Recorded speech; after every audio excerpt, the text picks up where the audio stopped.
তাহলে আল্লাহ তাআলা আপনারে মুরব্বীরারে আল্লাহ সুযোগ দিছে, হায়াত দিছে, আল্লাহ হায়াত দিছে। এটা কত বড় নিয়ামত যে আল্লাহ আমারে 2টা বছর অতিরিক্ত বয়স দিছে, আমার এখন আর আপাতত সংসারের ঝামেলা নাই।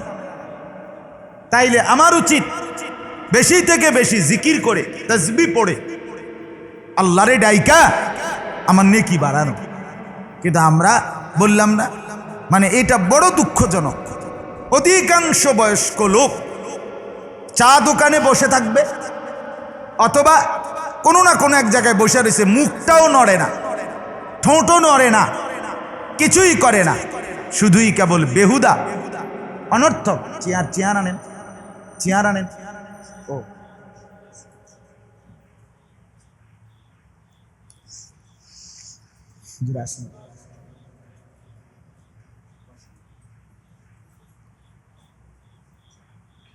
এই কারণে আমি প্রথম বললাম এই কথা, শুরু করছিলাম এই কথাটা দিয়েই।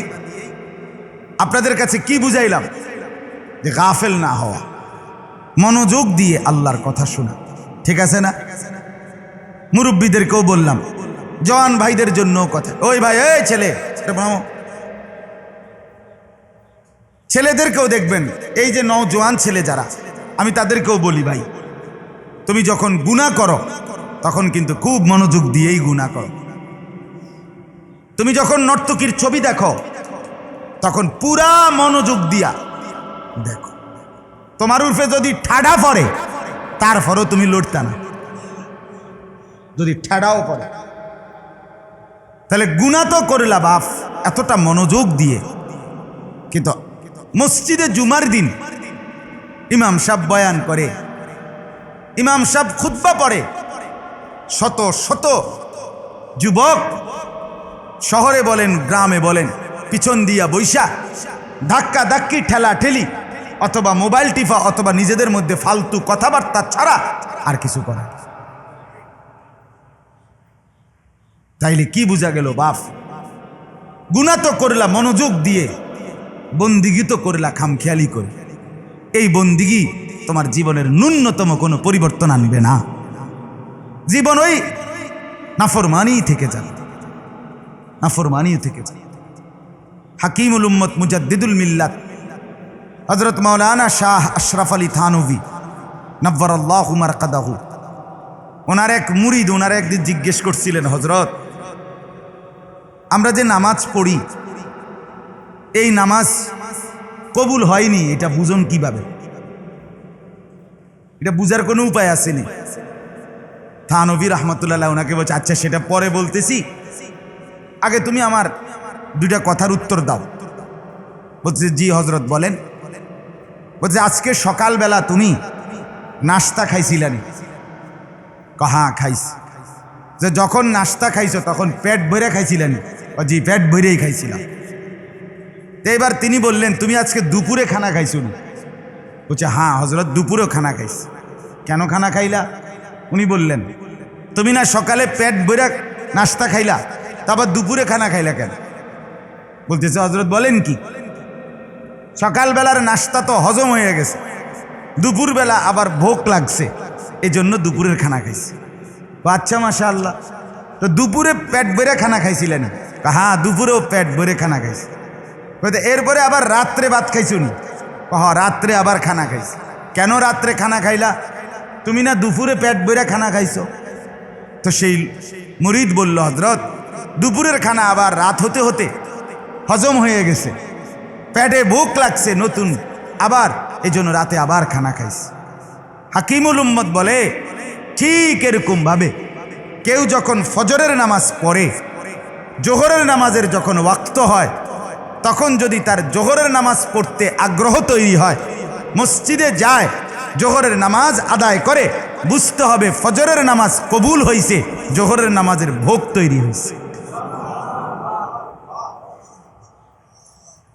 আবার যখন আসরের নামাজ ওয়াক্ত হয়, আসর পড়তে মন চায়, বুঝতে হবে তার জোহরের নামাজ কবুল হয়েছে, এই জন্য আসরের নামাজের ভোগ তৈরি হয়েছে।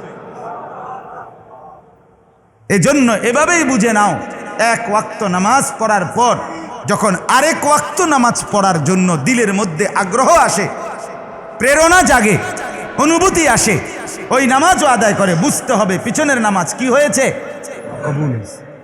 যেমন আগের বেলার খানা হজম হয়েছে দেইখা নতুন বেলার কি তৈরি হয়েছে, চাহিদা তৈরি হয়েছে।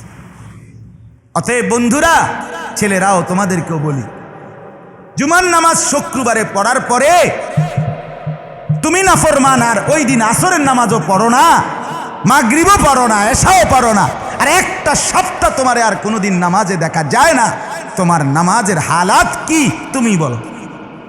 তোমার এটা তো আটকায় রইছে, এটা তো হজম হইতেছে না। কথা বোঝেন নাই? হ্যাঁ, একটা প্যান্ট ফিন্দে আর একখান গেঞ্জি গাও দেয়, চুলেরে কেবল পিছন দিক দিয়ে ফিরায়, ওটা চালাক, স্মার্ট, ওটা বুদ্ধিমান। একটা মোবাইল আছে, একখান মোটরসাইকেল আছে, তার আব্বা বিদেশ থাকে, বাহ, ওটা চালাক। আপনি চালাক? হ্যাঁ, আপনি চালাক। মালিককে যে চেনে না সে চালাক হয় কিভাবে? গোলামি যে জানে না, বন্দিগি যে চিনে না, আত্মপরিচয় যার নাই, সে চালাক হবে কেন বলে? সে বুদ্ধিমান হবে কিভাবে বন্ধু?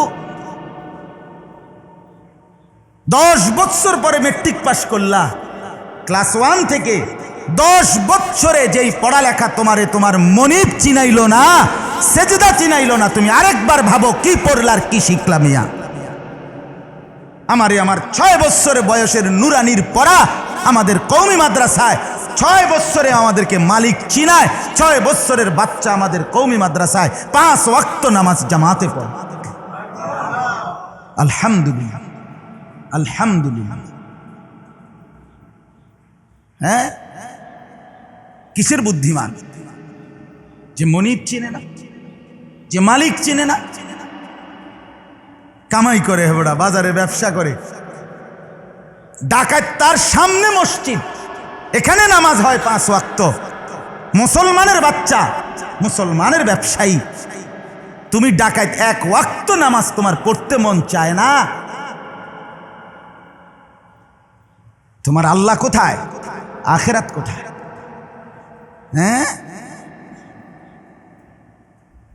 যা খান শেষ পর্যন্ত তা টয়লেটে জমা দেন, এই তো সমান সমান,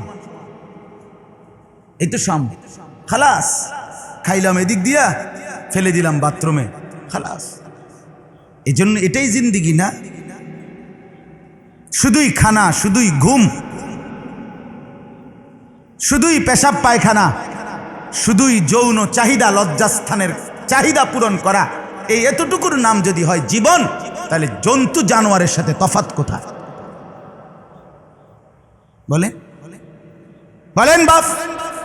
মেধাবী ছেলে বলো, A+ প্রাপ্ত ছেলে বলো মিয়া, জীবন মানে এতটুকুই? খানা, ঘুম যাওয়া, পেশাব পায়খানা আর যৌন চাহিদা পূরণ করা, খালাস, এরই নাম জীবন? কে বানাইলেন? কোত্থেকে আসলাম? কেন আসলাম? করছি কি? করা উচিত ছিল কি? এর কিছুই কি দরকার নাই? এর দুর্বিবেক বিবেচনা বোধ, এটাও যার মাথায় আসে না, তার মাথা আসেনি মিয়া। আমি তো প্রায় বলি যে এই মোবাইলের ভিতরে 2 সেকেন্ডের মিস কল দিলে প্যান্টের ভিতরে টের পায় মিস কল আইছে মোবাইলে। আর এতগুলো মসজিদে একসাথে যদি মহল্লায় 10টা মসজিদ থাকে, 5টা করে হরন থাকে, একসাথে 50টা হরন দিয়া আজান দিছে তোমারে নামাজের জন্য, তুমি নাফরমান, তোমার কানে ঢুকলো না। তোমার কান আছে? তোমার তো কানই নাই, তোমার তো কানই নাই বন্ধু, কিছুই তো নাই, বিবেক শূন্য, অনুভূতি শূন্য। এরকমটা মানুষ হয় না, ইনসান তাকে বলে না।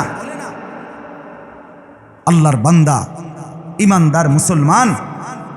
অতএব ভাবেন, এজন্য যুবক ভাই তোমাদেরকে বলি ভাইয়া, আমি প্রতিদিন বলি, এটা আমার কোর্স, আমি এক কথার ফেরিওয়ালা। আমি প্রতিদিন বলি আমি ফেরিওয়ালা। যেই ফেরিওয়ালার কাজ শুধু বলে যাওয়া, ফেরিওয়ালা বলতেই থাকে। কেউ কিনলেও সে ডাকে, কেউ না কিনলেও সে ডাকতে থাকে, ঠিক কি না বলেন? এজন্য আমরা বলতেই আসি বন্ধু, বলতেই থাকবো, বলাই আমাদের জিম্মাদারি।